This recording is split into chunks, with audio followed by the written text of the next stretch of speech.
Bujangan Urban dari Jakarta.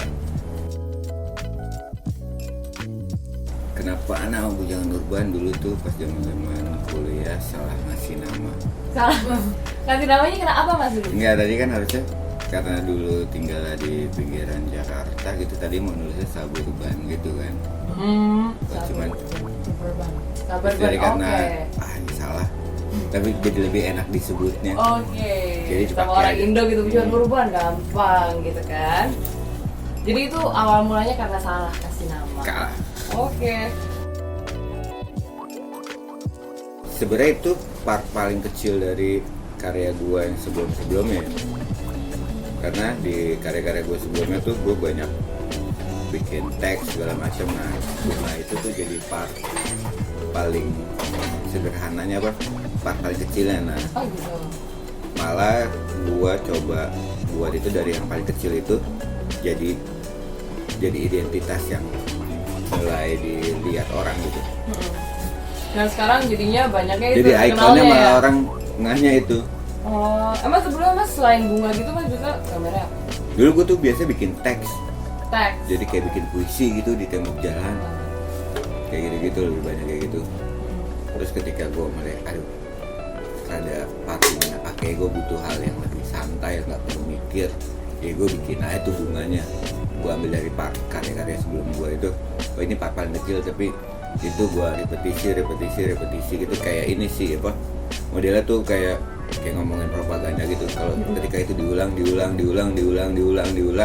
orang akan ngeh gitu ya. Sebenarnya tuh gue dari kecil udah seneng nyoret ya, karena Tembok ya? nyoret tembok. Terus juga seneng coba pakai spray pen dari SD nyoret nama geng rumah, nama sekolah, lebih kayak gitu-gitu dulu tuh apalagi gitu.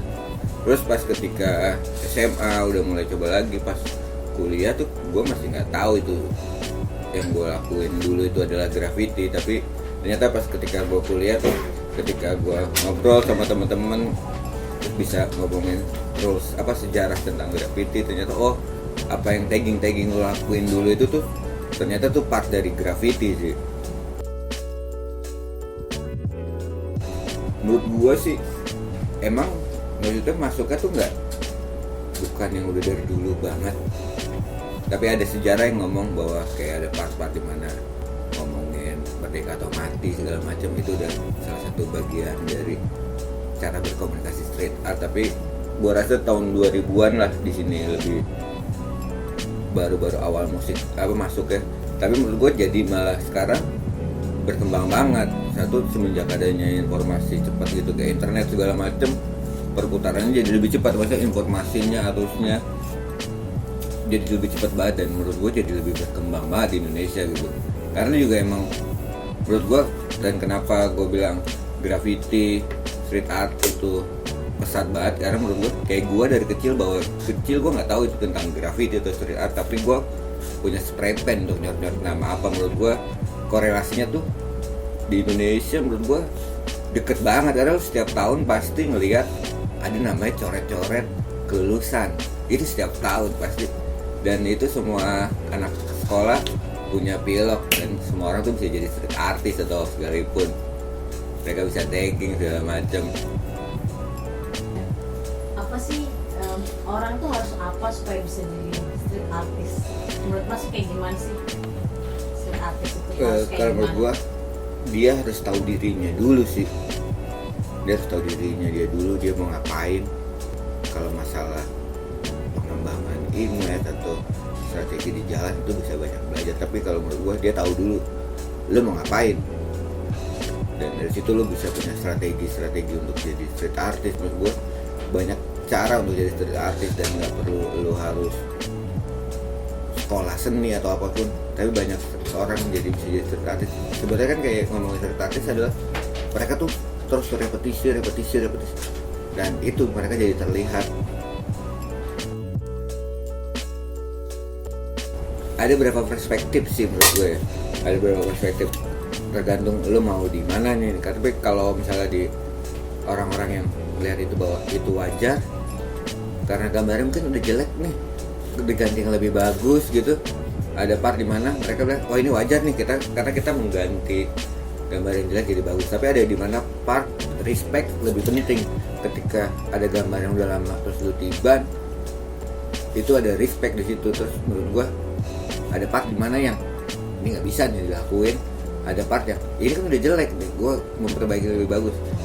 Maksudnya bukan ada penghakiman tentang baik dan bagus, tapi menurut gua adalah tentang respect sih. Jadi menurut gua ya banyak part di mana di jalan itu yang tadi gua bilang, lu banyak dapat pemahaman tentang kehidupan, gimana lu menghargai orang, gimana lu tetap ada tapi lu gak bersinggungan, karena itu kan di jalan persinggungan tuh pasti lebih cepat.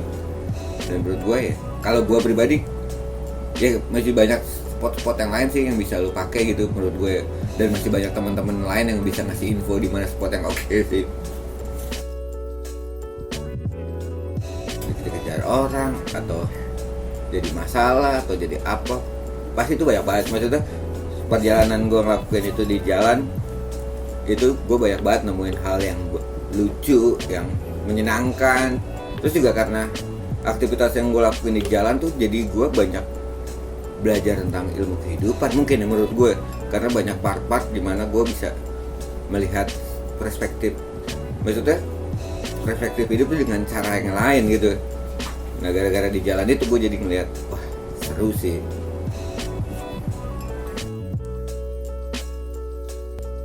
Apa ya, sebenarnya sedilin tuh kayak kita tuh seneng banget ngumpulin orang-orang. Awalnya cuma sedikit, tapi lama-lama jadi kayak bentuk yang lebih besar, dan terus kayak bola salju gitu berkembang. Dan sedilin tuh kayak lebarannya graffiti dan street art di Indonesia sih. Maksudnya lo harus datang sih untuk ngerasain apa ya, sensasinya.